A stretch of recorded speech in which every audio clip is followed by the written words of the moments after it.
I want you to close your eyes for just a moment and take a deep breath. Try to remember a specific smell from your childhood. Perhaps it is the scent of burning coal in the crisp winter air, or the sharp metallic smell of machine oil on a heavy iron sewing machine. Maybe you can hear the rhythmic, clanking sound of an iron ring rolling down a dusty alleyway at sunset, accompanied by the laughter of children who had not a single care in the world. Today we are going to travel back in time, back to the 1960s, the 1970s, and the 1980s in China. We are going to explore 20 everyday objects that were once the absolute center of our daily lives, items that we touched, used, and loved every single day, but which have now completely and quietly vanished into the pages of history. Stay with me until the very end, because the last item we will remember today is a sweet, melting treat wrapped in a magical layer of edible paper, a taste that will surely bring tears of pure nostalgia to your eyes. Before we open our dusty treasure chest of memories, let us take a moment to remember how time used to flow back then. Time moved slower, without the frantic rushing and the endless digital notifications that consume our days now. There was a profound and beautiful value in waiting. We waited weeks for a handwritten letter to arrive. We waited all week for a single television program to broadcast. And we waited all year for a taste of special holiday food. Modern society often tells us that because we lacked advanced technology and endless material goods, our lives were somehow poorer. But you and I know the absolute truth. We know that our lives were infinitely richer in emotional connection, in patience, and in pure sincerity. Neighbors in the crowded courtyards and narrow alleyways lived like true families, sharing everything from a pinch of salt to the joys and sorrows of daily life. The objects we owned were not disposable things to be thrown away when they broke. They were cherished companions, passed down through generations, bearing the physical marks, the dents, and the scratches of the human hands that loved them. Let us breathe life back into those days. Let us begin our journey by remembering the heavy, majestic, black steel bicycle. Do you recall the sheer weight of it? Whether it was a flying pigeon, a phoenix, or a forever brand, this bicycle was not just a mode of transportation. It was a proud member of the family. Every single morning, the streets would flood with a vast, sweeping river of blue and gray cotton suits, pedaling in perfect unison. You could hear the symphony of thousands of silver bells ringing sharply in the cool morning air, a sound so clear and bright it felt like the heartbeat of the entire city. On weekends, her father would take an old, oil-soaked rag and meticulously polish the chrome handlebars and the sturdy black frame until they gleamed under the sun. We would ride side-saddle on the front bar, the wind rushing past our faces, feeling completely safe within the circle of our father's strong arms. When the chain slipped or a tire went flat, we never bought a new one. We took it to the old man at the corner of the street, watching in awe as his grease-stained hands masterfully brought our beloved iron horse back to life. It was a time when things were built to last a lifetime, and we respected them deeply. Now, let us bring to mind the vibrant enamel washbasin that sat faithfully in the corner of the room. It was usually white or cream-colored, proudly decorated with large, blooming red peonies, or the bold, crimson double happiness character painted right in the center. Every morning began with the ritual of pouring warm water from a thermos into this basin, splashing our sleepy faces to welcome the new day. Do you remember the unique, hollow, tinny sound it made when you accidentally bumped it against the wooden washstand? Over the years, through countless drops and daily use, the bright enamel would inevitably chip away around the edges, exposing the dark, rough iron underneath. Yet those black, rust-ringed scars never made the basin less valuable.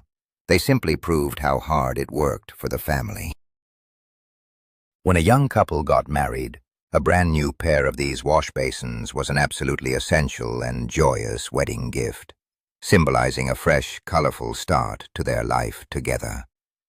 The smooth, slightly cold touch of that enamel and the comforting smell of the cheap, floral-scented soap resting beside it are deeply imprinted in our earliest morning memories. We must also talk about a small, fragile item that held the absolute weight of a family's survival: the colorful paper ration coupons. Before the days of abundant supermarkets and digital payments, these tiny rectangles of paper dictated what we could eat and where. There were grain coupons, oil coupons, meat coupons, and cloth coupons. I can still remember the slightly rough texture of the thin paper, printed with intricate borders and images of tractors or factories. Mothers would keep them wrapped in a handkerchief, buried deep inside their pockets, guarding them with their very lives. Losing a grain coupon was a tragedy, because without it, no amount of money could buy a single grain of rice. Do you remember standing in long lines at the state-owned grain station? The air inside always smelled wonderfully musty and sweet, filled with the dust of flour and rice. We would hand over our precious coupons to the stern clerk behind the counter, watching eagerly as they weighed the flour on the large, swinging iron scale. Those little pieces of paper taught us an unforgettable lesson about the true value of food, a lesson that ensured we never left a single grain of rice at the bottom of our bowls. As the bitter winter wind began to howl outside our windows, the honeycomb coal stove became the warm, beating heart of the home. Can you still conjure up the distinct, slightly sharp smell of burning coal that drifted through the alleyways at dusk? Using this stove required a special kind of skill and immense patience. We had to use heavy iron tongs to carefully lift the cylindrical coal briquettes, which were molded with holes running through them like a honeycomb. The secret to a good, lasting fire was aligning those holes perfectly with the burning coal beneath it, so the draft could pull the flames upward. I remember the comforting, rhythmic sound of a pot of rice porridge bubbling slowly on top of that stove for hours. When night fell, the stove cast a soft, orange, dancing glow across the ceiling, keeping the harsh winter chill at bay. Sometimes we would balance sweet potatoes on the edge of the hot iron, waiting for the skin to blister and turn black, filling the small room with an intoxicating, caramelized sweetness. The stove brought the family together in a tight circle of warmth, sharing stories and laughter, while the snow fell silently outside. If there was one sound that could make every child in the neighborhood drop whatever they were doing and run, it was the booming explosion of the manual popcorn cannon. The old popcorn maker was a magician of the streets. He would arrive with a strange, blackened, teardrop-shaped iron pressure vessel, resting it over a small, intense coal fire. We would gather around in a wide circle, completely mesmerized, as he slowly and rhythmically turned the handle, roasting the corn or rice inside. The air would grow thick with the sweet, roasted scent of sugar and grain. Then came the moment of supreme anticipation. The old man would stand up, slide a long canvas sack over the nozzle, and shout a warning. We all clamped our hands tightly over our ears, squeezing our eyes shut. Then, a massive, deafening boom would shake the ground, sending a huge cloud of thick white smoke billowing into the air. When the smoke cleared, the canvas sack was miraculously filled with sweet, fluffy, puffed rice. We would excitedly hand over our small bowls to be filled, feeling the gentle, lingering warmth of the freshly puffed grains against our palms, chewing on the sweetest taste of our childhood.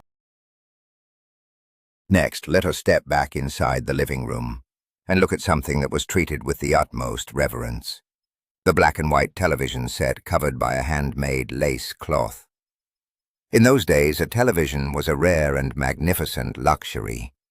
It was not just an electronic device, it was a centerpiece, treated like a treasured guest in the home. Our mothers and grandmothers would spend countless hours delicately crocheting an intricate, snowy white lace doily to drape over the wooden cabinet, protecting the precious screen from even a single speck of dust. When evening came, the ritual of watching television was a communal event. Neighbors who did not own a set would bring their small bamboo stools into our living room, packing the space shoulder to shoulder. The screen would flicker to life with a burst of static, and someone would have to carefully adjust the two long rabbit-ear antennas to clear the snowy picture. The room would fall completely silent as we watched the evening drama or the news. That delicate lace cloth resting on top of the warm television set represents a time when sharing what little we had with our neighbors was the most natural thing in the world. Another quiet, unassuming hero of our daily lives was the bamboo-cased thermos flask. Hot water has always been a gesture of profound care and hospitality in our culture, and this tall, cylindrical flask was the keeper of that warmth. Do you remember the intricate, woven bamboo exterior, smooth and golden brown from years of being handled? Or perhaps your family had the metal version, brilliantly painted with colorful birds and blooming flowers. The top was sealed tightly with a simple wooden cork. I can vividly remember the satisfying squeaking sound the cork made when it was pulled out, followed instantly by a thick plume of white steam rising into the air. When guests arrived, the very first thing we did was uncork the thermos and pour steaming hot water into their tea mugs, a silent, universal sign of welcome and respect. Over time, the cork would swell and shrink, sometimes popping out on its own with a sudden hiss if the water inside was entirely too hot. Carrying those heavy flasks back from the neighborhood boiler room on a freezing winter evening was a daily chore, but it guaranteed that we always had a warm cup of tea waiting to comfort us before bed. Let us take a moment to look down at our feet and remember the unmatched comfort of the 1,000-layer cloth shoes. Today we buy shoes made by machines in distant factories, but back then, every single step we took was cushioned by the exhaustive, loving labor of a mother or grandmother. They were called 1,000-layer shoes because the soles were made by pasting and stacking countless scraps of old cotton fabric together, then stitching them tightly by hand.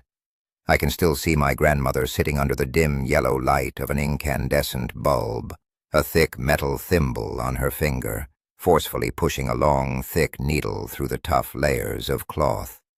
She would periodically run the thick white thread over a piece of beeswax to make it glide smoother, accompanied by the rhythmic swoosh of the thread being pulled tight. Those shoes were incredibly soft, molding perfectly to the shape of our feet. When we wore holes in the toes from running too fast, they were never thrown away. They were simply patched with another scrap of fabric. To wear those shoes was to literally walk on a foundation built by the tireless, loving hands of the women in our family. Speaking of tireless hands, who could ever forget the heavy, grooved wooden washboard? Long before the luxury of washing machines, doing laundry was a highly physical and deeply communal ritual. We would carry heavy wooden basins filled with soaked clothes to the communal water tap in the courtyard or the nearby river. The washboard had deep, horizontal ridges carved into the wood, smoothed out over years of friction. I remember the sharp, clean scent of the yellow blocks of translucent laundry soap and the loud, rhythmic scrubbing sound that echoed through the alleyways every single morning. In the dead of winter, the water was so freezing cold that hands would turn bright red and crack, but the scrubbing never stopped. Yet, this was also a time of rich social connection. Women would kneel beside each other, scrubbing away the dirt while exchanging news, sharing laughter, and trading local gossip. The wooden washboard was not just a tool for cleaning clothes. It was the very center of the neighborhood's social life, a place where bonds were forged over soap suds and the shared hardship of daily chores. For the younger generation back then, nothing was worn with more pride than the classic green canvas military satchel. It was a simple, sturdy bag with a long shoulder strap, usually adorned with a bright red star, and the bold characters reading, "Serve the People." Do you remember the rough, durable texture of the heavy canvas? Slinging that satchel diagonally across our chest made us feel instantly older, braver, and full of purpose. Inside, we carried our most precious worldly possessions: a few well-worn textures covered in brown paper, a wooden pencil box, and perhaps a small aluminum tin holding a steamed bun or a boiled egg for lunch. The canvas would inevitably fade over the years, turning from a deep, vibrant forest green to a soft, worn olive, and the corners would fray from constant use. But we loved it even more as it aged, because every faded patch and loose thread told a story of our daily walk to school, the races we ran in the dusty streets, and the carefree innocence of a youth spent dreaming of a grand, heroic future. When night finally fell and the bustling noises of the courtyard quieted down, a new sound took over the bedroom: the heavy, metallic ticking of the mechanical winding alarm clock. Brands like Shanghai or Diamond were legendary, sitting like little sentinels on the bedside table. Many of these clocks featured a delightful little animation on the dial, like a tiny painted chicken that pecked at seeds with every passing second. The ticking was completely unapologetic, loud, crisp, and steady, a sound that strangely brought a deep sense of peace to the silent, dark room. The true magic, however, was the evening ritual of winding it up. You had to turn the cold metal butterfly keys on the back, feeling the tension of the spring growing tighter and tighter between your fingers, stopping just before it felt like it might snap. Then you would pull the small pin to set the alarm for the next morning. When that alarm went off, it did not play a gentle digital melody. It unleashed a fierce, rattling trill of metal striking metal that could wake the entire house. That little clock taught us the vital importance of time and the beauty of daily maintenance. If we step back outside into the warm afternoon sun, we will surely hear the unforgettable, joyful clatter of iron rings rolling down the pavement. Rolling the iron ring was a childhood game of pure, unadulterated happiness that required nothing but a piece of scrap metal and incredible balance. We used a thick iron wire bent into a U-shaped hook at one end to push a simple, heavy iron hoop along the ground. Can you remember the sharp, clanking sound the metal made as it bounced over uneven cobblestones and dirt paths? It took true skill to keep the ring upright, running as fast as our little legs could carry us, leaning into the corners to make the ring turn without letting it fall.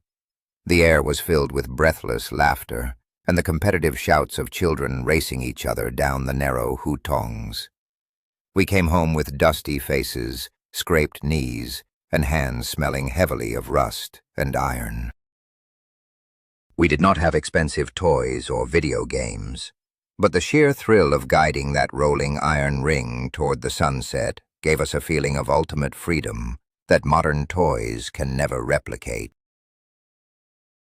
Another miraculous device that connected us to the wider world was the heavy, leather-encased transistor radio, often from the beloved Red Star or Panda brands. Before televisions were common, this rectangular box was our theater, our concert hall, and our daily newspaper all rolled into one. I can vividly remember the smell of the dark brown leather carrying case and the cold touch of the silver tuning dial.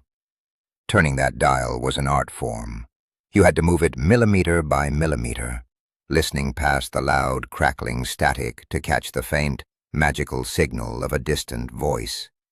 We would sit on our small wooden stools in the courtyard, the whole family gathered around the radio, completely spellbound by a dramatic storytelling program, a spirited Peking opera, or the latest folk song. Sometimes an older man would carry his radio to the local park, hanging it by its leather strap from a tree branch, filling the tranquil air with music while people played chess underneath. That small, crackling speaker was an invisible thread that connected our quiet little lives to a vast, exciting, and unseen world. In every factory break room, office desk, and home kitchen, you would undoubtedly find the classic white enamel mug with a rolled rim. These mugs were ubiquitous, often painted with bold red inspirational slogans or images of historic landmarks. Over years of brewing strong, loose-leaf jasmine tea, the inside of the mug would develop a thick, dark brown ring of tea stains that absolutely no amount of scrubbing could ever remove. In fact, many elders believed those dark stains made the tea taste significantly better. Do you remember the sharp, burning sensation on your bottom lip when you took a sip because the metal conducted the heat of the boiling water instantly? Or the distinctive, hollow clang it made when the lid was dropped onto the table? These mugs were a symbol of hard work and camaraderie. Co-workers would sit together during a brief rest period, wrapping their calloused hands around the warm enamel to ward off the cold, sharing stories of their children and their hopes for the future. The chipped paint on the rim of the mug was a beautiful testament to a lifetime of honest labor. Now let us turn our memories to something that stood proudly in the corner of almost every home, a symbol of domestic diligence and quiet maternal love. I'm talking about the classic black iron sewing machine, beautifully adorned with golden floral decals. Do you remember the steady, rhythmic clicking and whirring sound of the foot pedal going up and down? It was a sound that often lulled us to sleep late at night. In those days, clothes were never simply thrown away when they tore. Instead, our mothers would sit hunched over this heavy machine under the dim glow of a single light bulb. They would carefully guide the fabric under the rapidly moving needle, patching up the torn knees of our trousers, or miraculously transforming an older sibling's worn-out coat into a perfectly fitting jacket for the younger one. The sewing machine was an essential piece of a family's livelihood, and a highly coveted item a new bride would bring into her home. You could smell the distinct metallic scent of the machine oil used to keep the gears running smoothly. It taught us a profound lesson in cherishing what we had, a lesson of patience and immense resourcefulness. When the relentless heat of summer arrived, the most beautiful sight in the world was the wooden ice lolly box on the back of a bicycle. There were no bright, humming convenience store freezers on every corner. Instead, hawkers would ride through the neighborhoods with a simple, square wooden box strapped to their bike rack. To keep the precious ice lollies from melting in the blazing sun, the box was wrapped tightly in a remarkably thick, white cotton quilt. The vendor would shout his arrival, and children would sprint out of their homes, clutching a few small, sweaty coins. The vendor would peel back the heavy quilt, open the wooden lid, and a magnificent puff of cold, white vapor would escape into the hot air. We would eagerly grab a solid, frozen block of sweet mung bean or red bean ice on a simple wooden stick. The icy sweetness melting on our tongues was absolute heaven. We had to eat it quickly, racing against the sun before the sticky, sweet liquid ran down our fingers and wrists. That simple, unpretentious treat provided the purest, most uncomplicated joy of our entire summer. As those sweltering summer days faded into evening, the heat trapped inside our small houses became unbearable, bringing out another cherished ritual, the folding bamboo chairs.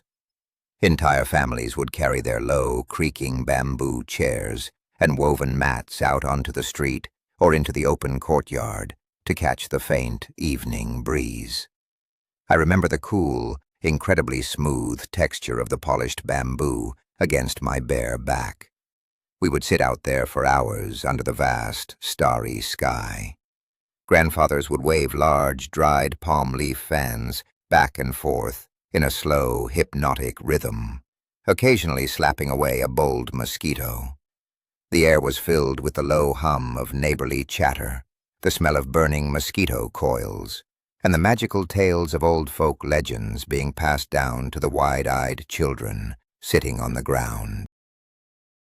There were no glowing smartphone screens to distract us, only the bright stars above and the comforting shared presence of the people we loved most.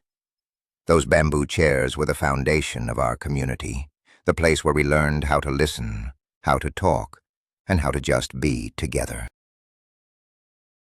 I promised you a memory of a very special sweet treat, and now we have arrived at the iconic White Rabbit creamy candy.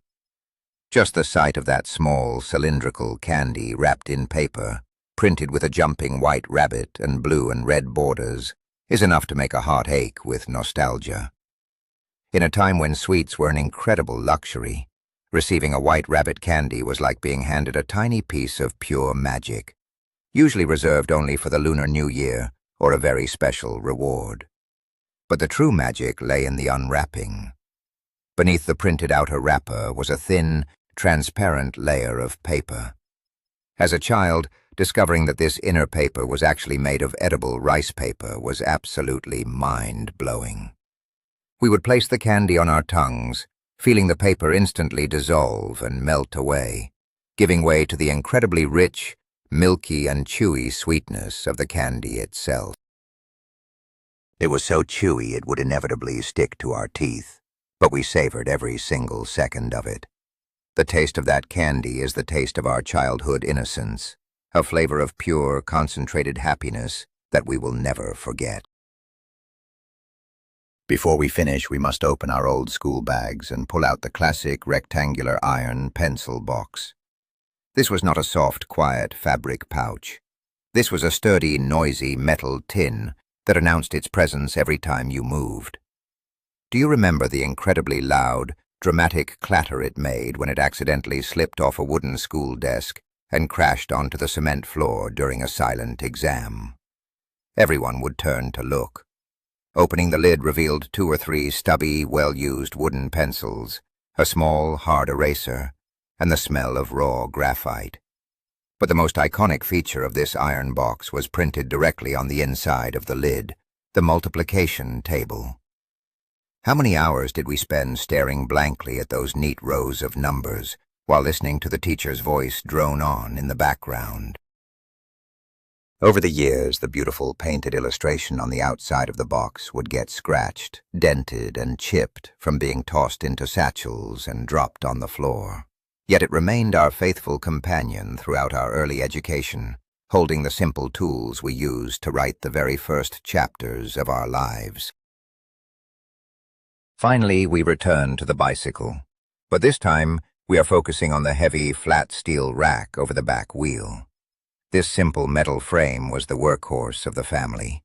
It was strong enough to carry anything and everything. In the late autumn, you would see fathers pedaling home with mountains of huge winter cabbages tied securely to that back rack, preparing the family for the cold months ahead. But most importantly, that metal rack was our childhood passenger seat. We would sit side saddle, our little hands gripping the cold metal springs of our father's seat, our feet dangling carefully away from the spinning spokes. On cold winter nights, riding home from a relative's house, we would press our small faces against the rough fabric of our father's thick winter coat. His broad back completely shielded us from the biting wind. The rhythm of the pedals, the creaking of the metal, and the steady, protective presence of our parent created a feeling of absolute safety and love that no luxury car today can ever replicate. That simple steel rack carried the weight of our childhood dreams. When we look back at these 20 vanished objects, we realize something deeply profound. We do not just miss the physical items themselves. We mourn the passing of the time they represent. We miss the days when life was simpler, when our families were younger, and when a single melting piece of candy or a clear broadcast on a transistor radio could bring us immeasurable joy. These objects were the silent witnesses to our youth, bearing the scratches, the chips, and the faded paint of a life fully and deeply lived alongside the people we cherished most. If this journey back in time brought a smile to your face or a warm tear to your eye, please subscribe to the channel and give this video a like, so we can continue to preserve these beautiful memories together. Now I want to ask you a question. Out of all the things we remembered today, which one made you miss your childhood the absolute most? Do you have a special memory of sitting on a bamboo chair in the summer, or the taste of the popcorn from the alleyway? Please share your precious stories in the comments below. I am reading every single one of them. Until next time, take care and never let go of those beautiful memories.